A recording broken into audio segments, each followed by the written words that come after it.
ॐ तव कथामृतं तप्तजीवनं कविभिरीडितं कल्मषापहं श्रवणमङ्गलं श्रीमदाततं भुवि गृह्णन्ति ये भूरिदा जनाः। श्री रामकृष्ण वचनामृत। पिछली बार प्रसंग चल रहा था, ठाकुर दक्षिणेश्वर में भक्त लोगों के साथ बैठे हैं। मास्टर महाशय विद्यासागर महाशय के स्कूल में हेडमास्टर हैं। विद्यासागर महाशय कभी कभी कहते हैं, भगवान कैसा सृष्टि किए हैं, चंगेज खान ने इतने लोगों को मरवा डाला। तो वो उनके कहने का मतलब कि जहाँ भगवान स्वयं सर्वसमर्थ हैं तो ये हत्या, ये अपराध क्यों नहीं दूर किए। तो इस संबंध में मास्टर महाशय ठाकुर का मत जानना चाहे थे। ठाकुर कहते हैं, ईश्वर किस उद्देश्य से क्या करते हैं, ये सब जानने का क्या जरूरत है। इस संसार में जिस उद्देश्य से आना हुआ है, अभी छात्र पढ़ने गया है एक क्लास में, वे सारे देश में क्या हो रहा है यदि वो जानने का चेष्टा करे तो क्लास में क्या पढ़ाई करेगा। फिर तो यहाँ वहाँ की का रेफरेंस और ये सब जानता रहेगा। तो इसलिए बोलते हैं वे क्या क्यों करते हैं, ये जानने का क्या जरूरत। और उदाहरण देते हैं, सामान्य उदाहरण, सहज उदाहरण। जे दो लड़के बागीचे में गए आम के, एक तो आश्चर्यचकित होकर आम की पत्ती, डालियाँ और सब फल फूल सब गिरने लगा, उसका हिसाब लगाने लगा।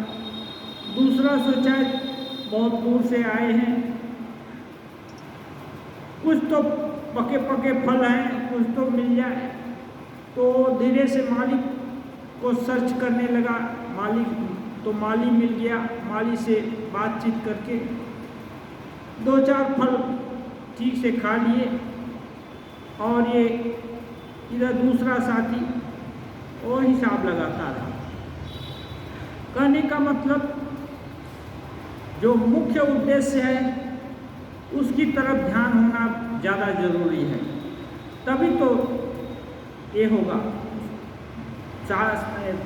बोला गया है बहुत सारे विघ्न है, अनंत पारम, अनंत ये है ना, बहुवश्च विघ्ना, ये बहुत है। अनंत पारम किल शब्द शास्त्रम स्वल्पस्तथायु बहुवश्च विघ्ना सारं ततो ग्राह्यम अपास्य फलु हंसैर यथा क्षीर मिवाम्ब मध्या।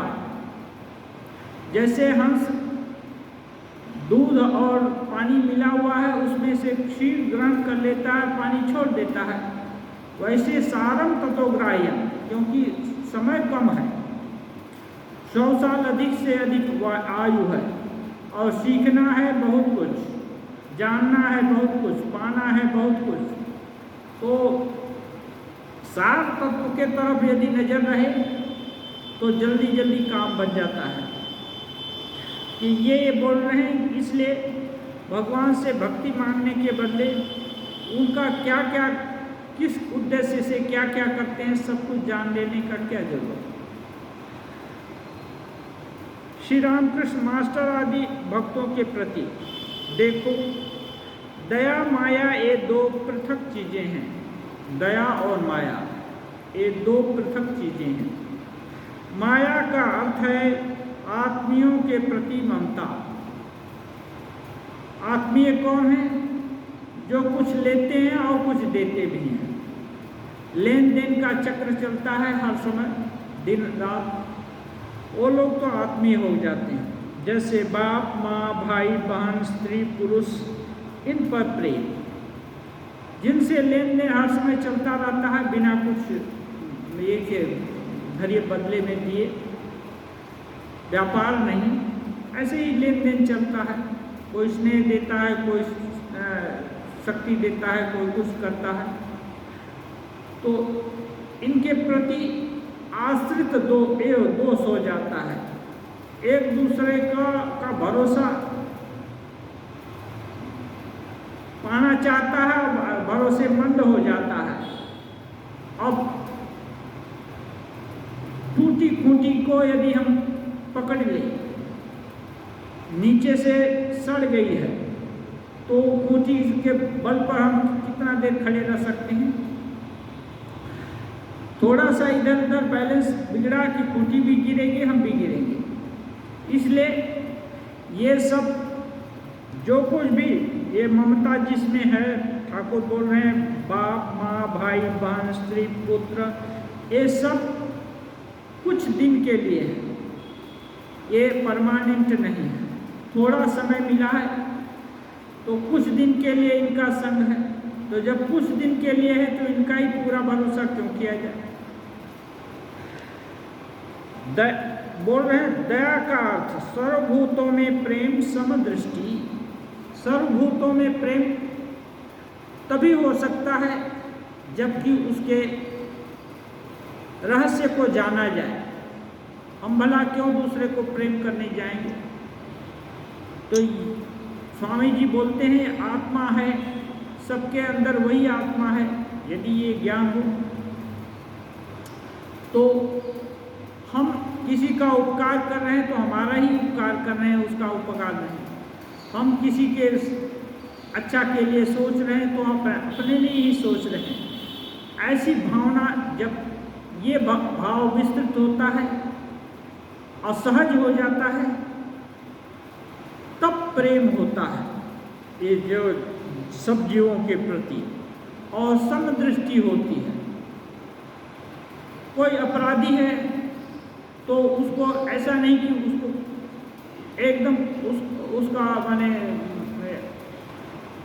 उसको खत्म कर दिया जाए, ऐसा नहीं है। अपराध को खत्म किया जाए, इसलिए बोलते हैं कि अपराधी से घृणा नहीं, अपराध से घृणा। तो अपराध किस उद्देश्य से किया है? यदि वो उद्देश्य उसका हटा दिया जाए या उसका जड़ में जाकर उसका इलाज कर दिया जाए तो अपराध नहीं होगा। तो ऐसा क्यों करेंगे? जब उसके प्रति कोई लगाव होगा तब तो। वो दूसरा है और हम दूसरे, तो भला उसके विषय में इतना माथा पच्ची इतना मेहनत करने क्यों जाएंगे?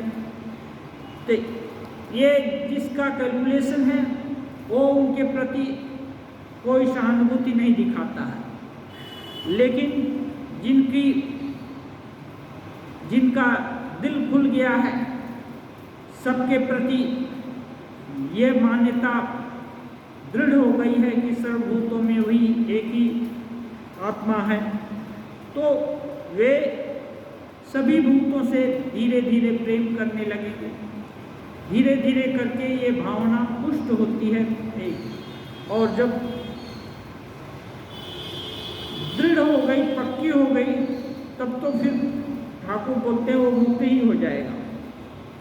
किसी में यदि दया देखो जैसे विद्यासागर में, तो उसे ईश्वर की दया जानो। अब दया में भी बहुत तारतम्य है। थोड़ा दया का भाव है बोल करके उसको ईश्वर ज्ञान हो गया ही नहीं। ईश्वर ज्ञान हो गया तो उसका दया का भाव कभी खत्म नहीं होगा। सर्वभूत ही तेरता, हर समय सबका कल्याण चिंतन करेंगे। लेकिन सामान्य जो एक मान्यता हो गई कि नहीं सबके अंदर भगवान है, सबके अंदर सभी सुखी हों, तो दया का भाव इस उद्देश्य से जो दया होती है उसमें ईश्वर का अंश है। यद यद विभूतिमत् सत्वं श्रीमदूर्जित मेवा तत्व देवावच्छत्वं मम तेजं ससंभवम्। जहाँ जहाँ भी कोई अच्छा उत्कृष्ट चीज दिखे, जो कोई भी विभूति दिखे, वहाँ जानो कि वहाँ मेरे ही अंश से वो चीज हुआ है। मेरे माने भगवान के, तो भगवान के ही उत्कृष्ट अंश से अच्छी अच्छी चीजें हुई हैं, निकृष्ट अंश से निकृष्ट चीजें हुई, तो उसको दया कहते हैं। दया से सर्वभूतों की सेवा होती है। माया भी ईश्वर की ही है।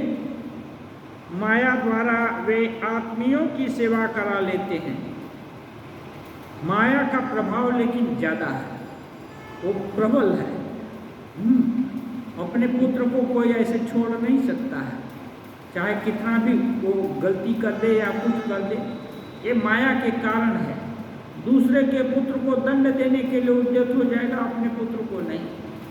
हाँ, उसको एकदम निर्वासित नहीं कर देगा वो।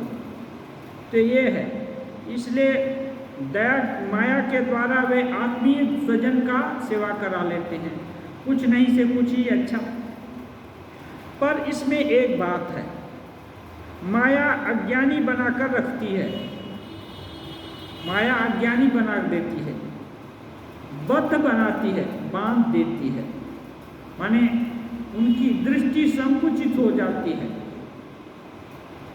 संकुचित हो गया तो संकोच है, विस्तार जीवन है, संकोच तो मृत्यु के सदृश है। परंतु दया से चित्त की शुद्धि होती है, धीरे धीरे बंधन मुक्ति होती है। ये बंधन खोलने का कारण हो जाता है दया, और माया बांधने का कारण हो जाता है। चित्त शुद्धि हुए बिना ईश्वर के दर्शन नहीं होते। अब केवल माया रहे तो वहां ईश्वर नहीं आएंगे। काम, क्रोध, लोभ, इन सब पर विजय प्राप्त करने से उनकी कृपा होती है। अभी जब केवल माया में रहेंगे तो काम, क्रोध, लोभ, मोह ये सब रहेगा। जिसको स्नेह कर रहे हैं, जिसके लिए सेवा कर रहे हैं, वो यदि पत्ता नहीं दे या उल्टा कुछ कर दे तब दुख होता है ये।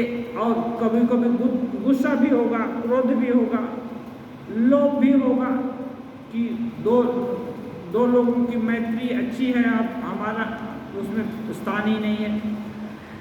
दो लोग ज़्यादा अर्जन कर रहे हैं, हमारा कुछ नहीं हो रहा है, ये सब भी होगा। तो बोलते हैं इन सब पर विजय प्राप्त करने से उनकी कृपा होती है। माने दृष्टि यदि बदल दिया, विजय तो क्या है, आदमी तो संसार में ही रहेगा, यहाँ से तुरंत बाहर नहीं जा सकता है, लेकिन दृष्टि बदल सकता है। धीरे धीरे करके वो विवेक हो गया, क्या वस्तु है क्या अवस्तु है। जो नित्य है वो वस्तु है, जो क्षणिक है वो अवस्तु है। हाँ, तो जो वस्तु है उसकी तरफ रुझान ज़्यादा हो, धीरे धीरे करके चिंतन करने से और प्रयास करने से होता है। तुम लोगों को बहुत ही गुप्त बातें बता रहा हूँ। काम पर विजय प्राप्त करने के लिए मैंने बहुत कुछ किया था। आनंद आसन के चारों ओर जय काली कहते हुए कई बार प्रदक्षिणा की थी। ठाकुर तंत्र साधना करते समय बहुत सारा ये किए थे, बहुत तरह का प्रयास किए थे। क्योंकि साधना क्या है? साधना ये है जो प्रवृत्ति भगवान की तरफ, इष्ट की तरफ ले जाने से रोक रही है, उसको हर हालत में जीत लेना है, उस प्रवृत्ति को इरेडिकेट कर देना, खत्म कर देना है। तो इसमें काम वासना एक बहुत भयंकर ये है, तो उस पर विजय प्राप्त करने के लिए ठाकुर बहुत प्रयास किए थे। अच्छा, मेरी 10-11 वर्ष की उम्र में जब उस देश में था, उस समय वह स्थिति यानी समाधि स्थिति प्राप्त हुई थी। मैदान में से जाते कुछ देखा, उससे मैं विवल हो पड़ा था। वो ये जो बगुले की पंक्ति जा रही थी, घने बादल छाए हुए थे और सफ़ेद बगुले देखकर लड़के बालक गदाई को उद्दीपन हुआ, यानी इतना कंट्रास्ट, तो उद्दीपन हुआ। ये जो कोई भी अच्छी चीज़ है उसमें भगवान का वास है, उसमें जो है भगवान के उत्कृष्ट गुण का प्रकाश ज़्यादा है। तो इसकी कल्पना करते करते वो उनको समाधि हो गई थी। ईश्वर दर्शन के कुछ लक्षण हैं। ज्योति देखने में आती है, आनंद होता है, हृदय के बीच में गुड़ करके महावायु उठती है। दूसरे दिन बाबूराम रामदयाल घर लौटे। मास्टर ने वह दिन वह रात्रि रामकृष्ण देव के साथ बिताई। उस दिन उन्होंने मंदिर में ही प्रसाद पाया। अब दूसरा परिच्छेद है, परिच्छेद 21, मारवाड़ी भक्तों के साथ। एक दिन तीसरा पहर बीत गया। मास्टर तथा 2-1 भक्त बैठे हैं। कुछ मारवाड़ी भक्तों ने आकर प्रणाम किया। वे कलकत्ते में व्यापार करते हैं। उन्होंने श्री रामकृष्ण से कहा, आप हमें कुछ उपदेश दीजिए।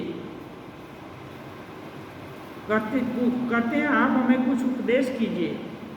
श्री रामकृष्ण हंस रहे हैं। श्री रामकृष्ण मारवाड़ी भक्तों के प्रति, देखो मैं और मेरा दोनों अज्ञान है। व्यापार क्या करना है?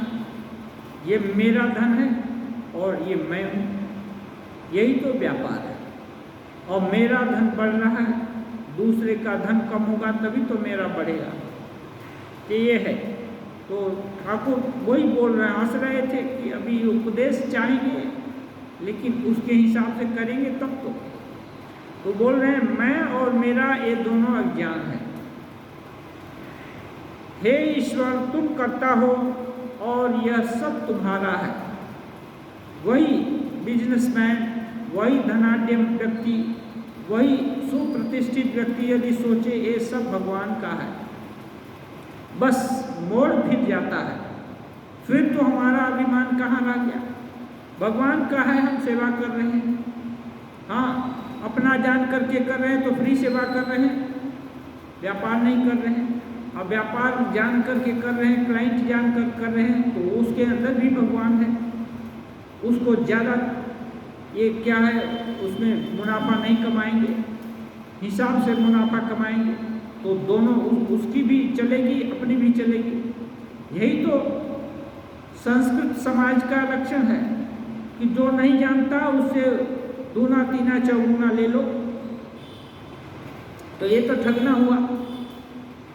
मैंने उचित मूल्य लेना है। लाभ नहीं कमाएगा तो व्यापारी का व्यापार आगे कैसे बढ़ेगा?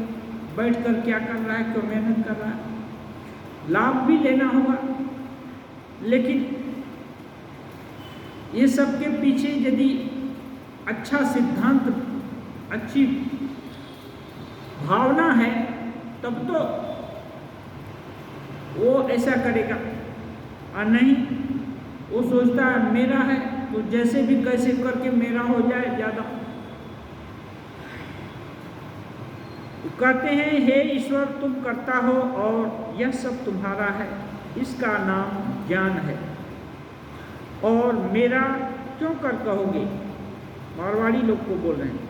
बगीचे का कर्मचारी कहता है मेरा बगीचा, परंतु कोई अपराध करने पर मालिक उसे निकाल देता है।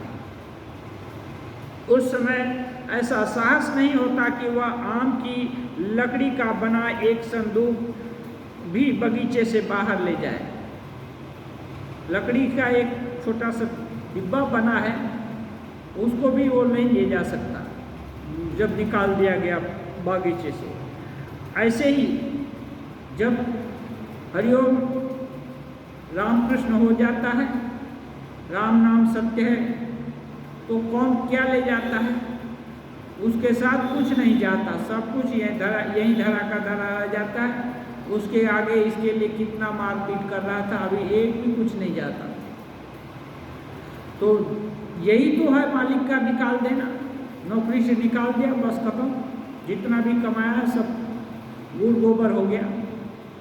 तो इसलिए जब अपना नहीं होना है तो क्या करना है, सब उपाय से जो कुछ भी हाथ पैर चलाना है, अर्थोपार्जन या हर चीज उपनिषद में है अन्नम बहुपूर्वीत।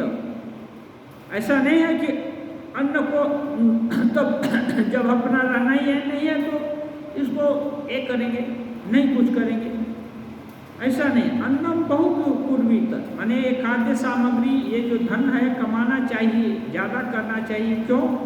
धर्म अर्थ के लिए, इससे धर्म होगा। धनात् धर्म तथा सुखम, धन से धर्म होता है। यह नहीं कि मिट्टी में गाड़ कर रखने के लिए, मिट्टी में गाड़ दिया तो वो किसी दूसरे का होगा, हाँ मिट्टी में ही रह जाएगा, किसी दूसरे कोई भाग्यवान पाएगा तो उसका होगा। हाँ, धर्म है, धर्म के लिए होता है। और धनात् धर्म तथा सुखम, और धर्म करेगा तो सुख प्राप्त होगा। ये जागतिक सुख, स्वर्ग सुख, ये सब धर्म करने से प्राप्त होता है। आत्मीय सुख तो और ये ऊपर की चीज है, ये आत्मसंयम और सब सर्वभूतों में भगवत दर्शन, ये दया, ये सबसे आत्मीय सुख होगा।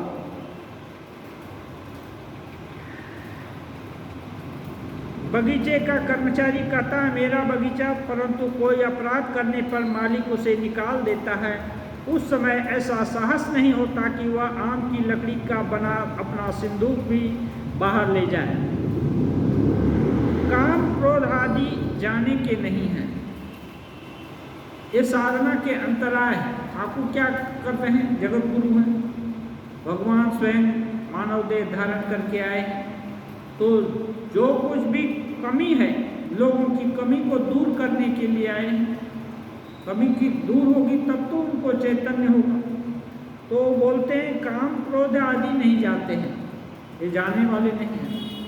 ये तभी जाते हैं ज्ञान अग्नि सर्वकर्माणि भस्मसात् कुरुते तथा, जब ज्ञान अग्नि हो में जलेगा तभी ये सब खत्म होगा, उसके आगे नहीं।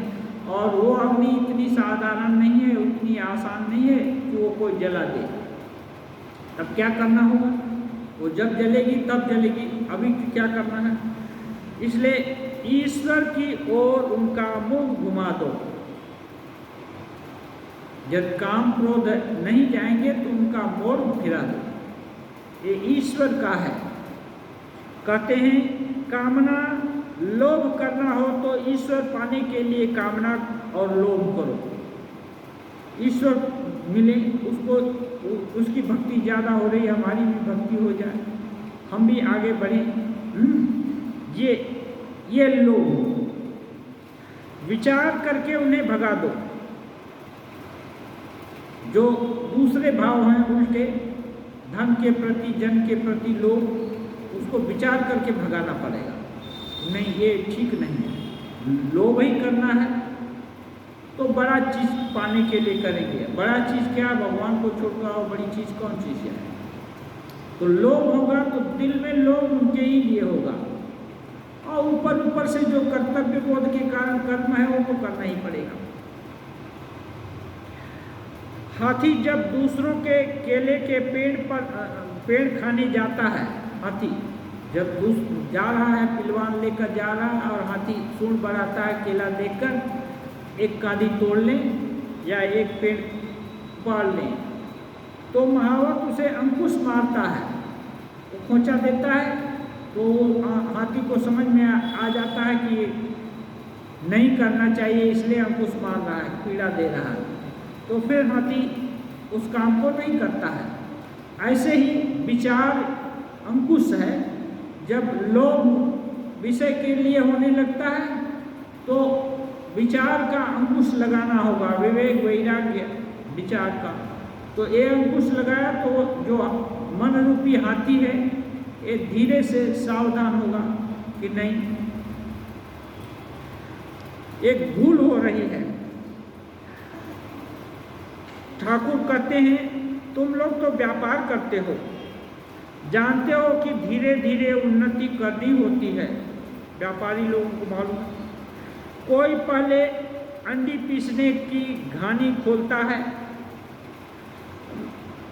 और फिर अधिक धन होने पर कपड़े की दुकान खोलता है। इसी प्रकार ईश्वर के पथ में आगे बढ़ना पड़ता है। एकाएक सिद्ध महापुरुष कोई नहीं हो जाता, इसलिए ईश्वर के पथ में, लेकिन वो असंभव नहीं है। आज कोई भले ही सिद्ध महापुरुष हो और कोई एकदम नीचे दर्जे का हो, लेकिन नीचे दर्जे वाला भी वहाँ तक पहुँच सकता है, इसकी संभावना पूरी है। इसलिए बोलते हैं Swami ji, it soul is potentially divine. जो सभी अव्यक्त वही ब्रह्म शक्ति है सबके अंदर। तो धीरे धीरे उन्नति करनी होती है। इसी प्रकार ईश्वर के पथ पर आगे बढ़ना होता है। बने तो बीच बीच में कुछ देर निर्जन में रखकर उन्हें अच्छी तरह से पुकारो। ये लोग व्यवसायी हैं, अब इन उपाय पूछते हैं, तो इसीलिए बोल रहे हैं हो सके तो थोड़ा दिन छुट्टी लेकर ये सबसे जो कर रहे हो उससे छुट्टी लेकर निर्जन में जाओ। निर्जन कहाँ है आजकल? तब तो जंगल वंगल में भी जा करके आदमी रह सकता था, आजकल कहीं जंगल नहीं है। जंगल में भी बाजार है, सब कुछ है, तोप चलता है और गोला चलता है। जंगल का मतलब निर्जन, जहाँ की जो हो रहा है इस समय उससे कोई संबंध न हो, एकदम अलग अलग परिवेश, अलग सब चीज। वहाँ जाकर अच्छे, अब वहाँ जाकर कोई काम नहीं है तो भगवान को ठीक से पुकारो, जितना दिन हो सके, 2, 4, 10 दिन, 1 महीना। फिर भी जानते हो समय न होने पर कुछ नहीं होता। कितना मेहनत करो, कितना प्रयास करो, कितनी चालाकी करो, कितना उपाय करो, लेकिन समय नहीं होने से कुछ नहीं होता। ये क्यों कहते हैं? क्योंकि साधन ये जो है ना, साधक जीवन में धैर्य नाम की चीज है। धैर्य बहुत जरूरी है। धैर्य नहीं रहा तो इस रास्ते में आगे नहीं बढ़ सकते। इवन धैर्य नहीं रहा तो किसी भी बड़ी उपलब्धि को नहीं गेन कर सकते। कहीं भी जो कोई भी उपलब्धि होती है उसमें धैर्य के साथ लगे रहना पड़ता है, इसीलिए देरी होती है। अच्छा, कहते हैं किसी किसी का भोग कर्म काफी बाकी रह जाता है। भोग कर्म है ना, बाकी रह जाता है, इसलिए बोलते हैं देरी होती है। भोग कर्म क्या है? हम लोग अनंत जन्म के अच्छे बुरे कर्म किए हैं, अब उसका फल भोगना निश्चित है। शुभ का भी अशुभ का भी फल भोगना निश्चित है। अब जब अशुभ थोड़ा कम होता है तब बैलेंस स्थिति आती है। उस समय ये काम क्रोध आदि रिपु है ना, थोड़े तनु अवस्था में आते हैं, कम माने उत्तेजना कम देंगे। तो जब कम उत्तेजना है, सब चीज ठीक ठाक है, तभी अपना काम निकाल लेना पड़ेगा। तो ये कहते हैं ये कर्म भोग बहुत बाकी है, काफी बाकी रह जाता है, इसलिए देरी होती है। कर्म भोग भी करना है और इधर प्रयास भी करना है कि कर्म कैसे कम हो जाए और इधर एक गति हो भगवान की तरफ। कहते हैं थोड़ा कच्चा रहने पर, चीरने पर हानि पहुंचाता है। थोड़ा कच्चा है ना तो हानि पहुंचाता है, वो डॉक्टर नहीं चीरता। वो पक जाए तब क्या है, जितना भी कचरा शरीर से बाहर निकलना था, थोड़ा क्या होता है, शरीर का मैल है, कुछ एक कारण से निकल करके बाहर आना चाहता है विभिन्न तरीके से, तो फोड़ा का रूप हो जाता है। तो फोड़ा को इसलिए दबा नहीं देना चाहिए। फोड़ा पक जाए और निकल जाए तो बहुत गंदगी बाहर निकल गई। दबा दिया तो भीतर में कुछ दूसरे रोग की होने की संभावना बनी रहती है। इसलिए ठाकुर बोलते हैं वो फोड़ा चीरने से हानि होता है, क्योंकि पूरा जो गंदगी है बाहर नहीं निकली, अब दूसरा रिएक्शन होगा। इसलिए कहते हैं मुंह निकलता है उस पर डॉक्टर चीरता है। जब फोड़ा पकने का होता है तब डॉक्टर चीरता है। लड़के ने कहा था, अब एक दूसरा उदाहरण दे रहे हैं। एक बच्चा है, वो माँ से कहता है, माँ अब मैं सोता हूँ, मुझे शौच लगे तो तुम जगा देना। सुबह सुबह जगने के बाद शौच लगती है, तो लड़का बोलता है, माँ जब मुझे शौच लगे तो बुला देना। तो माँ बोली, बेटा शौच लगने पर तुम खुद ही उठ जाओगे, मुझे उठाना नहीं पड़ेगा। सभी लोग हंसते हैं।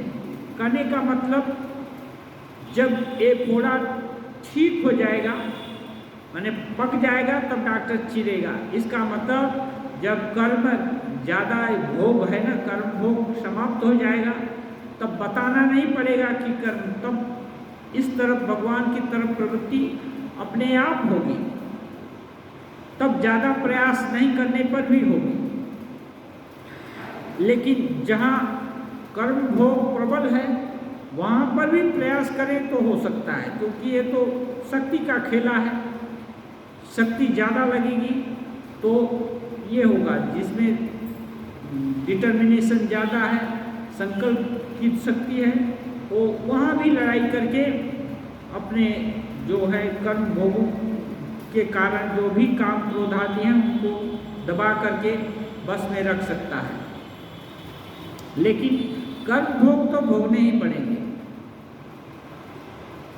एक काम क्रोध आदि क्या है, उनके ये है कर्म भोग के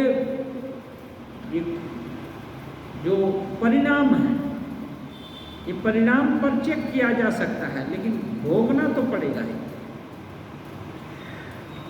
मारवाड़ी भक्तगण बीच बीच में श्री रामकृष्ण की सेवा के लिए मिठाई फल आदि लाते हैं, परंतु श्री रामकृष्ण साधारणतः उन लोगों की चीज़ों का सेवन नहीं करते। कहते हैं वे लोग अनेक झूठी बातें कहकर धन कमाते हैं, इसलिए उपस्थित मारवाड़ियों को वार्तालाप के द्वारा धीरे से उपदेश दे रहे हैं। उस बहाना बनाकर उपदेश दे रहे हैं।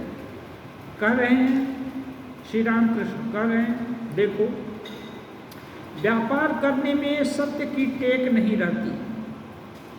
वो जानते हैं कि व्यापार करता है तो जरूरत नहीं है तब भी झूठ बोल देता है। व्यापार में तेजी मंदी होती है।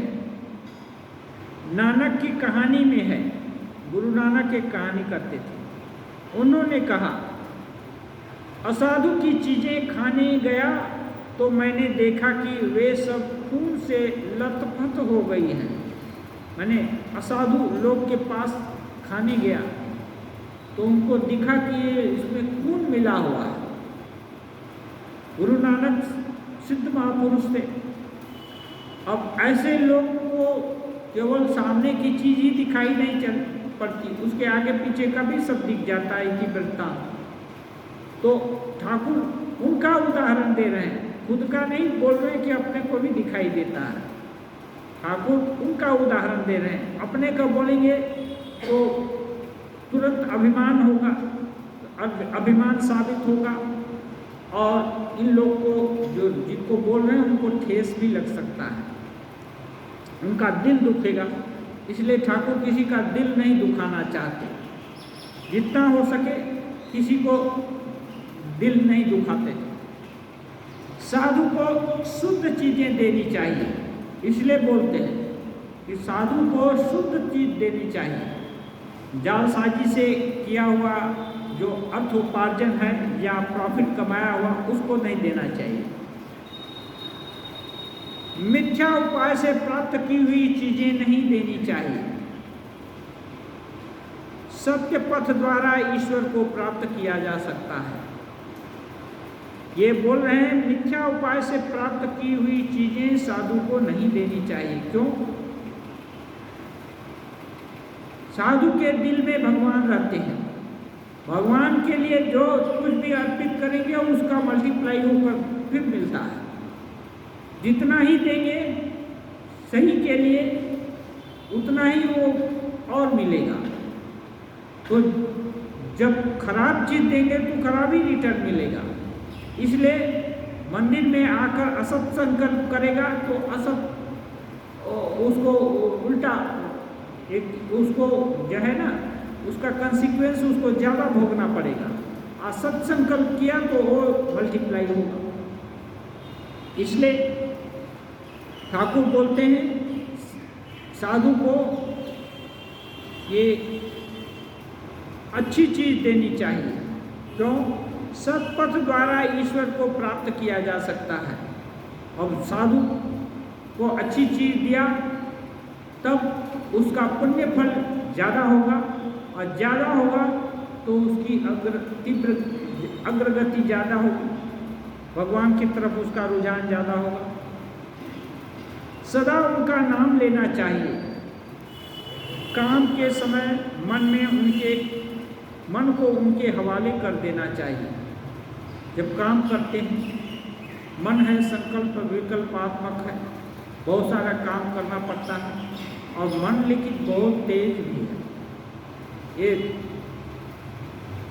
क्षण में यहाँ क्षण में अमेरिका पहुंच जाने की शक्ति रखता है। इसलिए मन का अधिकांश एनर्जी है अपव्यय होती है। एक चीज कर रहे हैं दूसरे चीज में मन सोच रहा है, घूम रहा है। तो इसलिए जब यहाँ वहाँ घूमना ही करता है तो इसको भगवान के यहाँ कुटी बांध के रहो, यही थोड़ा मोड़ा जो ये है बचा खुचा है उस अंश से काम होगा। हाँ रहो। तो ये क्या है कुटी बांधना तो ऐसे नहीं होता है, बार बार प्रयास से होता है। अभ्यासेन तु कौन्तेय वैराग्येण च गृह्यते। अभ्यास करेंगे बार बार मन इधर उधर भागेगा, बार बार बोलेंगे नहीं भगवान के यहाँ रहो, और जितना नहीं करने से जितना तुम्हारा ताकत चाहिए कम उतना यहाँ रहो काम पर, नहीं तो बाकी तो भगवान के यहाँ रहो। उनसे और अच्छा कौन है जिसके यहाँ ये इधर उधर घूमता है। हाँ बहुत तरह से कभी डांट कर, कभी समझा कर, कभी फुसला करके, बहुत तरह से प्रबोध देकर अपने मन को समझाना चाहिए। कोई एक विधि नहीं है कि इसी तरह से मन समझे। डंडा से समझे तो डंडा से समझाना है, प्रेम से समझे तो प्रेम से फुसला करके और उसको प्रोत्साहित करके लालच देकर, कितने तरह से मन समझता है। तो जैसे समझे और जिस समय जो भी रुचि है समझने समझाने की, उसी के हिसाब से मन को यदि हर समय उद्देश्य की तरफ लगाने का प्रयास जारी रहे तब ये मन एक खूंटी है ना बन जाती है। जब खूंटी बन गई तो अब जब भगवान की खूंटी है ना ये जल्दी बन गई तो फिर ये जल्दी छोड़ती नहीं है। नानक बोलते हैं कहे कुमारी नानका चढ़ी रहे दिन रात। वो बोलते हैं एक कुमारी है ना ये दिन रात चढ़ी रहती है, ये नशा वो छूटती नहीं है। तो नानक जी कहते हैं कहे कुमारी नानका चढ़ी रहे दिन रात चढ़ जाती है। अभी ये चढ़ जाने से फिर उतरती नहीं ये नशा। इसलिए लेकिन शुरू में अलोना है, वहाँ प्रयास करना पड़ेगा। नानक की हाँ कहानी में ये हुआ। अच्छा, जिस प्रकार मेरी पीठ पर फोड़ा हुआ है, सभी काम कर रहा हूँ परंतु मन फोड़े में ही है। उदाहरण देते हैं कैसे खूंटी बांधना है। बोले मानो हमारे पीठ में फोड़ा हुआ है, सब काम कर रहा हूँ लेकिन दिमाग तो फोड़े पर ही है। इसी प्रकार से काम करना है, संसार का काम करना है लेकिन फोड़े पर दिमाग रखना है। तो बार बार यदि इधर उधर भागता है उसको इधर लगाना है कि नहीं सबसे प्रिय इष्ट तो भगवान है। राम नाम लेना अच्छा है, राम नाम लेना अच्छा है। राम नाम को भगवान का नाम यदि समझ कर लिया जाए तो अच्छा है। कहने का मतलब कोई अवलंबन चाहिए। जब अवलंबन ही चाहिए तो छोटा मोटा अवलंबन क्यों लेंगे? बेटा, भाई, पिता, पति, इसका अवलंबन क्यों रखेंगे? ये तो हैं ही, तो रहेंगे ही, कहाँ जाएंगे? वो सब तो रहेंगे ही।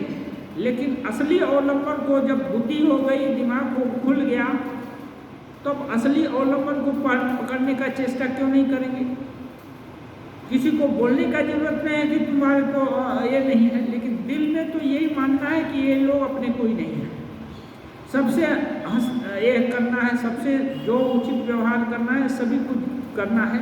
लेकिन यदि वही व्यवहार भगवत बुद्धि से किया जाए कि इनके अंदर भी भगवान है, भगवान हमारी सेवा लेना चाहते हैं, तो वो कर्म भी उनके साथ जो हो रहा है वो कर्म भी भगवत प्राप्ति में सहायक होगा। लेकिन भरोसा तो भगवान का ही करना है। दूसरे लोग का भरोसा कोई काम आने वाला नहीं है, क्योंकि ये क्षणिक है, हर चीज़ क्षणिक है। जो भी दृष्टि है वो तो थोड़े दिन के लिए है। थोड़ा दिन मैंने कोई बोले कि 50 साल से हम ठीक ठाक हैं, लेकिन जो 51वें साल में उसका जो कुछ उल्टा नहीं हो जाएगा ये कौन जानता है? कौन कौन सी बीमारी आ जाती है, कौन सा एक्सीडेंट हो जाता है, कौन सा क्या प्राण पखेरु कब उड़ जाए, कौन जानता है? इसलिए परमानेंट कोई नहीं है।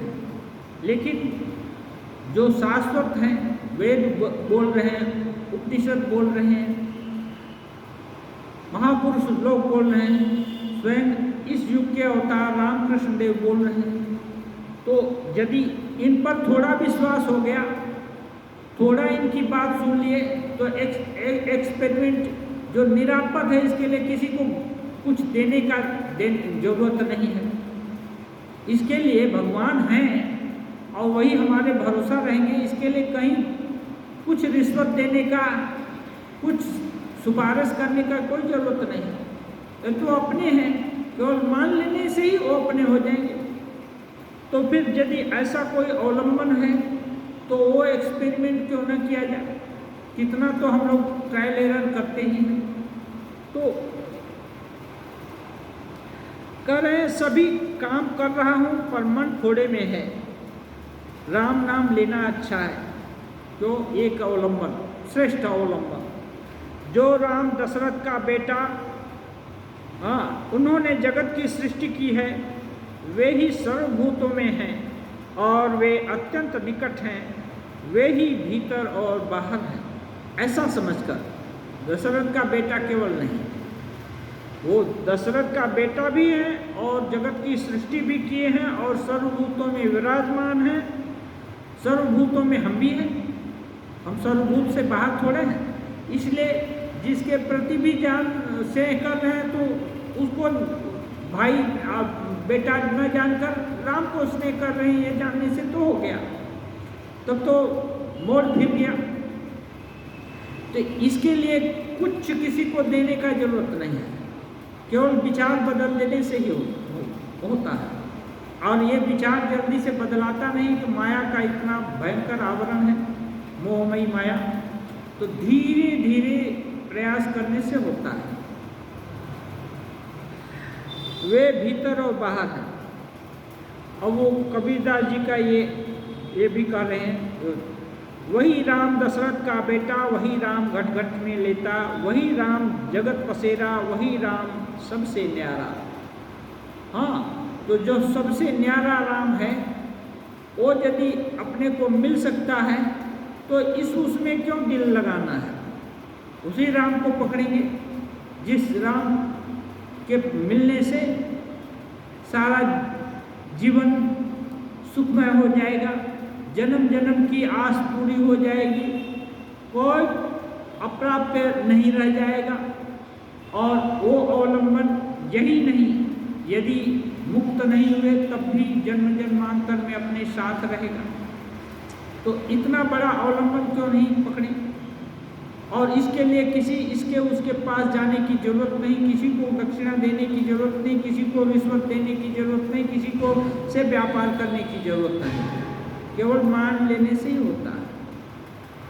और विश्वास करके मानना है, और विश्वास धीरे धीरे दृढ़ भी होगा। क्योंकि कैसे दृढ़ होगा? एनालिसिस करने से होगा। कैसे? जो देख रहे हैं इसका लड़का मर गया, उसका पति मर गया, उसका पिताजी मर गए, तो क्या हमारा लड़का या हम ही जिंदा रहेंगे? जब नहीं रहेंगे हम, तो हम अनित्य तो हुए ही।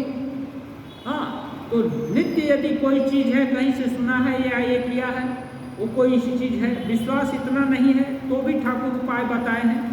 एक नास्तिक लड़का गया ठाकुर के पास, बोला मुझको भगवान पर विश्वास नहीं होता, भगवान को मानने की आवश्यकता भी समझ में नहीं आती, तो मेरा क्या होगा?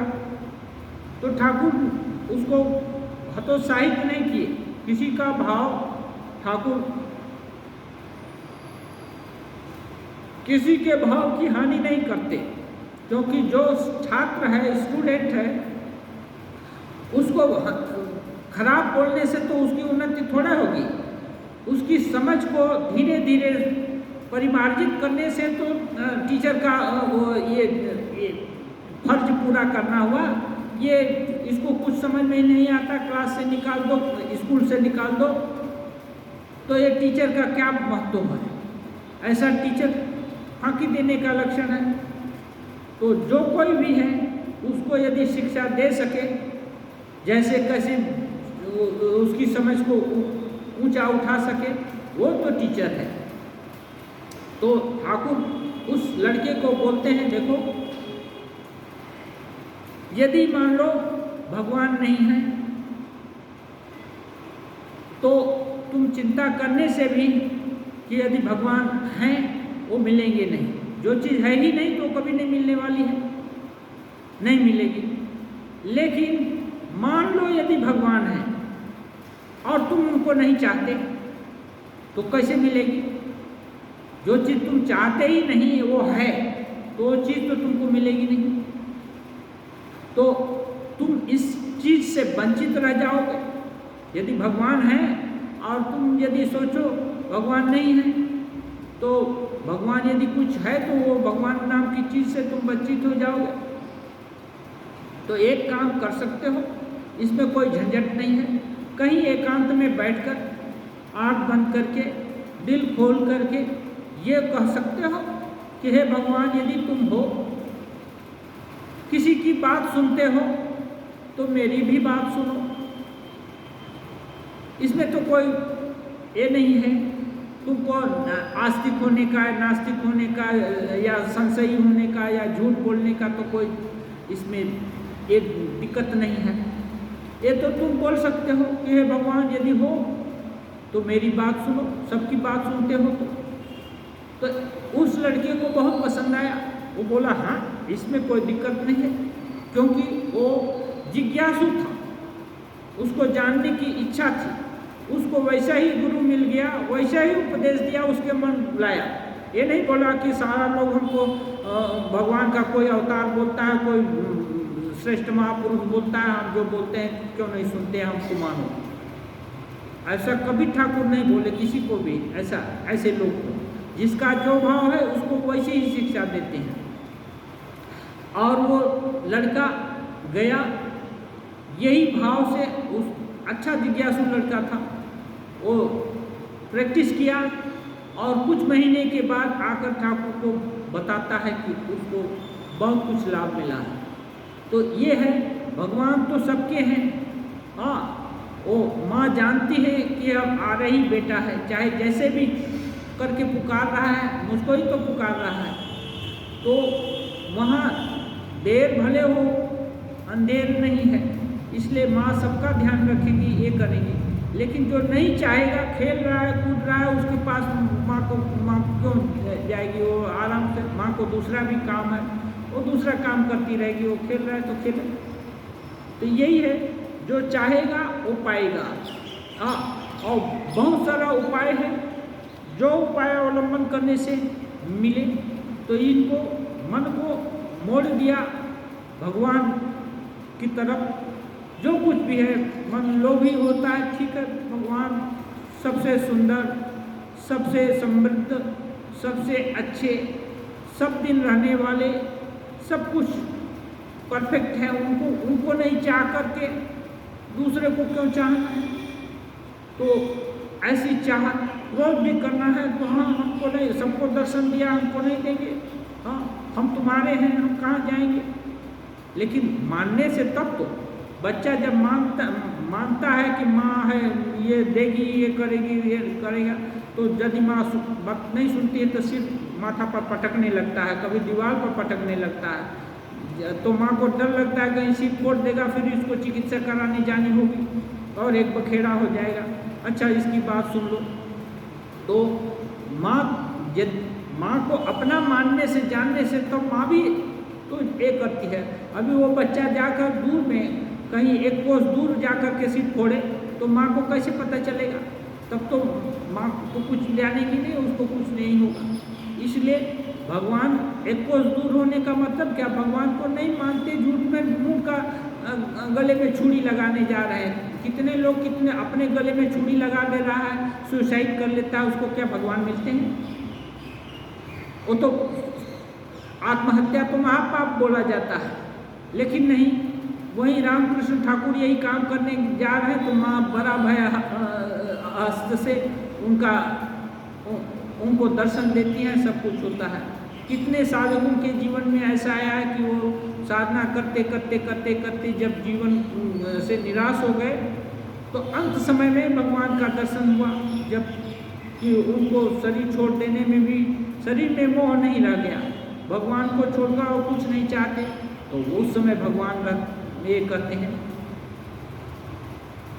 ये स्वामी जी बोलते हैं, काली द मदर, ये माँ काली एक गीत है, नाश की गति नाचता है माँ उसी के पास आई। जो नाश की गति नाचता है माने अब शरीर जाए, सब कुछ लूट जाए, सब ये हो जाए, तभी माँ को ही चाहिए, ऐसा है, वो माँ उसके पास आ जाती है। यहाँ तो भगवान है, दिल देखते हैं कि किसका दिल कैसा है, कौन सा क्या चाहता है। वो यदि सच्चे दिल से चाहता है तो जरूर मिलेंगे। अब सच्चा दिल नहीं हुआ तो क्या करेंगे? मान लेते हैं, ठीक है, यदि देखा लोभ ही है तो एक बढ़िया चीज़ है, भगवान बड़ी चीज़ है, इनके पाने से सब कुछ पाना हो जाएगा, तो इसी लोभ से ही सही। ध्रुव बड़ा पद पाने के लिए भगवान की साधना किए और मुक्त होने के लिए साधना नहीं की, तब भी तो भगवान मिले। हाँ, लेकिन वहीं प्रहलाद अकामहत कुछ नहीं चाहने के लिए प्रेम के वशीभूत होकर भगवान की साधना की, जबकि उनका जन्म दस्यु कुल में हुआ था। सॉरी, दस्यु कुल नहीं, दानव कुल। हाँ, दानव योनि में जन्म लेकर के, असुर योनि में जन्म लेकर के प्रहलाद जी भक्त श्रेष्ठ रहे, कुछ नहीं भगवान से चाहे। हाँ, तो जैसे कैसे भी जिसकी जो प्रवृत्ति है, ध्रुव जी भी भगवान को पाए, लेकिन वो दूसरे उद्देश्य से गए थे। लेकिन भगवान का प्रेम तो प्रहलाद जैसे लोगों को ज़्यादा मिलेगा, क्योंकि ये प्रेम के लिए ही उनको चाहते हैं और कुछ बदले में नहीं चाहते। तो ये है, तो जिसका जो भाव है उसको यदि भगवान की तरफ मोड़ दे, तब वो साधन पथ पर अग्रसर हो गया और उसको चांस है। तो ठाकुर हर उपाय बताते हैं, उपाय इसलिए उपायों से भरा हुआ एक खजाना है रामकृष्ण वचनामृत। अब लेकिन उसको उस दृष्टि से देखा जाए कि कौन सा उपाय हमारे लिए कारगर है और कैसे इसको ग्रहण करें जो हमारा काम पूरा हो जाए। क्योंकि हम सब जितने एक साथ बैठे हैं, सबका एक जरूरत नहीं है, सबकी जरूरत भिन्न भिन्न है, क्योंकि हम लोग विभिन्न संस्कार जन्म जन्म से पाले हुए हैं, तो हमारा संस्कार तो हमको ही नष्ट करना होगा। इसलिए सत्संग में, सत्चर्चा में या बार बार पढ़ने से कभी स्ट्राइक कर जाएगा कि हमारा क्या कमी है या हमको कौन सी गति क्या चीज़ अवलंबन करने से हमारा काम होगा। जो चीज़ अच्छा लगता है उसको अपना लेना है, निरापद है तो, हाँ, जिसमें किसी का नुकसान नहीं होता और अच्छा लगता है वो विचार अवलंबनीय है और अनुकरणीय है और उसको प्रयास करना है टेस्ट करके कि देखें, इसमें तो ज़्यादा कुछ झंझट नहीं है। तो ये प्रयास नहीं करेंगे, केवल सुन लिया और कहीं रख दिया। जैसे गंगा जी में नहा लिए और पुण्य लाभ हो गया, बाहर में आए तो जहाँ के तहाँ रहे तो वो सब पाप आकर के सिर पर चढ़ जाते हैं। ठाकुर बोल दिए हैं उपाय, हाँ, इसलिए उनकी बार बार रोज गंगा नहाते हैं लेकिन कुछ नहीं होता है। हर समय जप कर रहे हैं, कंठी लेकर घूम रहे हैं लेकिन मन दूसरे जगह है, हाँ, काम कांचन में है, तो वो नहीं होगा, बनावटी से नहीं होगा। इसलिए जो कुछ भी करना है ये मोड़ फिरा देने से तब धीरे धीरे करके होगा और धैर्य धारण करना होगा। बिना धैर्य के होने वाला नहीं है, कोई जल्दी से होगा नहीं। ठाकुर इसके लिए भी उदाहरण दिए हैं। नारद जी ये है ना, जा रहे थे, दो तपस्वी रास्ते में मिले। एक बोला कि नारद जी बैकुंठ जा रहे हैं तो हमारे लिए भगवान से पूछिएगा कि कब बुलाएंगे। दूसरा भी वही बताया। फिर नारद जी आकर पहले वाले को बताते हैं कि देखो तुमको तो भगवान बोले हैं 3 जन्म और लेना पड़ेगा। जैसे ही सुनना मुँह फुला लिया और साधना छूट गई, हताश हो गया, निराश हो गया। और दूसरा वाला उसको बोले देखो, इमली के पेड़ के नीचे बैठा था, वो उसको बोले देखो इस इमली में जितने पत्ते हैं ना, भगवान बोले हैं उतना जन्म तुमको लेना पड़ेगा। जो सुनना वही नाचने लगा, वाह भगवान मिलेंगे, कभी तो मिलेंगे, ये तो इसमें कितने इनलिमिटेड पत्ते हैं, भगवान मिलेंगे। ये सुनकर इतनी खुशी हुई कि उसका नाचने लगा और नारद जी को भी भूल गया और उसके नाचने से ही पूरा हजार जन्म का संस्कार सब खत्म हो गया, भोग पूरा हो गया और उसको भगवान बुला लिए। तो ये किसको कैसे अग्रगति होगी? जिसका दिल जितना साफ होगा उसकी अग्रगति उतनी ही जल्दी होगी। इसलिए सबके लिए एक ही रास्ता नहीं है। महापुरुष लोग, अवतारी पुरुष लोग, सबके लिए सब उपाय बताए हैं। अब उसमें से हमारे लिए कौन से औषध बहुत कारगर है हमको ढूंढना पड़ेगा और ढूंढ करके उसको खा पी करके पुष्ट होना पड़ेगा और धैर्य धारण रखना होगा।